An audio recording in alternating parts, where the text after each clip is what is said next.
ಏನ್ ಮಾಡ್ತಿದ್ದೆ ರಘವ? ರಿವೆಂಜ್. ಯಾರ ಮೇಲೆ? ನನ್ನ ಕತೆ ಮುಗ್ಸಕ್ಕೆ ಆ ACPಗೆ ಸುಪಾರಿ ಕೊಟ್ಟಿದ್ದಾನಲ್ಲ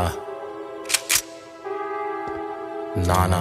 ರಾಘವ, ಇದೆಲ್ಲ ಸರ್ಕಾರ ಆಡ್ತಿರೋ ಗೇಮ್ ಆಡ್ತಿರೋದು ಯಾರು, ಡಬಲ್ ಗೇಮ್ ಆಡ್ತಿರೋದು ಯಾರು ಅಂತ ಗೊತ್ತಾಗದೇ ಇರೋಷ್ಟು ಗಾಂಧಿ ಅಲ್ಲ ನಾನು. ಕ್ಲಾರಿಟಿ ಇಲ್ದೆ ಏನೇನೋ ಮಾತಾಡಬೇಡ ರಾಘವ. ಮೊದಲು ನಿನ್ನ ಹತ್ರ ನನಗೊಂದು ಕ್ಲಾರಿಟಿ ಸಿಗಬೇಕು.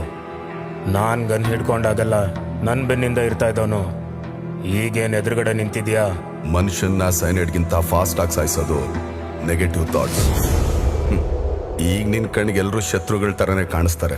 100 ಜನ ಶತ್ರುಗಳು ಎದೆಗೆ ಚೂರಿ ಆಗ್ದಾಗ ಆಗೋ ನೋವಿಗಿಂತ ಒಬ್ಬ ಫ್ರೆಂಡು ಬೆನ್ನಿಗೆ ಚೂರಿ ಆಗ್ದಾಗ ಆಗೋ ನೋವೇ ಜಾಸ್ತಿ ರಾಬರ್ಟ್. ಜೊತೆಯಲ್ಲಿದ್ದವ್ರ ಕುತ್ತಿಗೆಗೆ ನೇಣು ಬಿಗಿತಾರೆ ಅಂತ ಗೊತ್ತಿದ್ದು ಪೊಲೀಸ್ ಅವ್ರಿಗೆ ಅಪ್ರೂವರ್ ಆದವನು ನೀನು ಫ್ರೆಂಡ್ಶಿಪ್ ಬಗ್ಗೆ ಮಾತಾಡ್ತೀಯ.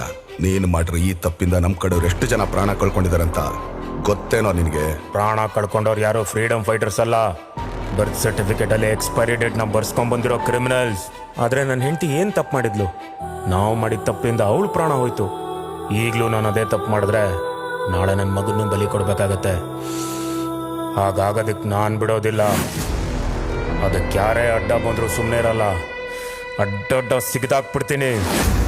ಸೀಳೋದು ಸಿಗದಾಕೋದು ನಿನ್ಕಿಂತ ಮುಂಚೆನೆ ಕಲ್ತ್ಕೊಂಡ್ಬಂದಿದ್ದೀನಿ. ಮನ್ಸಲ್ಲಿರೋದೆಲ್ಲ ಈಗ ಒಂದೊಂದಾಗಿ ಹೊರಗಡೆ ಬರ್ತಾ ಇದೆ. ಆ ACP ಹೇಳಿದ್ ಕರೆಕ್ಟು. ನನ್ನನ್ನು ಸಾಯ್ಸಕ್ಕೆ ಕೊಟ್ಟಿದ್ದ ಸುಪಾರಿಯಲ್ಲಿ ನಿಂದು ಇನ್ವಾಲ್ವ್ಮೆಂಟ್ ಇದೆ. ನಿನ್ನ ನೋಡಿಯೋ ಉದ್ದೇಶ ನನಗಿದ್ದಿದ್ರೆ ನಾನು ಯಾಕೋ ACP ಹತ್ರ ಹೋಗ್ತಾ ಇದ್ದೆ?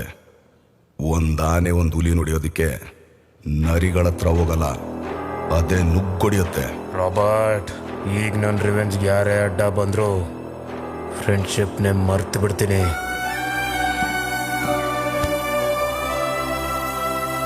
ನನ್ನ ನಿಯತ್ತು ಗಡ್ಡ ಬಂದ್ರೆ ಫ್ರೆಂಡ್ ಅನ್ನೋದನ್ನೇ ಮರ್ತು ಬಿಡ್ತೀನಿ. ಗನ್ನಿಗೂ ಬುಲೆಟ್ಗೂ ಎಷ್ಟೇ ಫ್ರೆಂಡ್ಶಿಪ್ ಇದ್ರೂ ಯಾರಾದರೂ ಟ್ರಿಗರ್ ಪ್ರೆಸ್ ಮಾಡಿದ್ರೆ ಅದು ಬೇರೆ ಆಗಲೇಬೇಕು.